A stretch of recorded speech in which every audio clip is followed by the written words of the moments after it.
আমার কোরআন বলছে, কোরআনে কোনো সন্দেহ নাই। যারা বলে রসুল নূর, তাদেরকে জিজ্ঞেস করলাম রসুল নূর কোথায় আছে?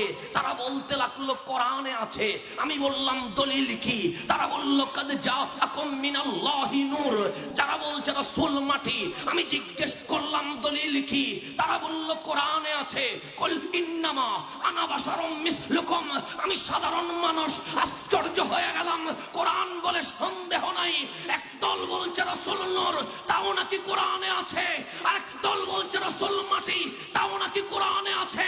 বেরেলির কলন্দরকে জিজ্ঞেস করলাম আলা হযরত রসুল কি হতে পারে?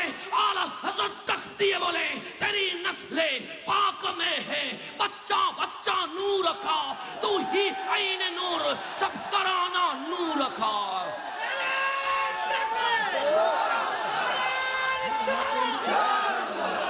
তাহলে একদল বলছে রসুল মাটি, সেও কোরআন নিয়ে বসে আছে।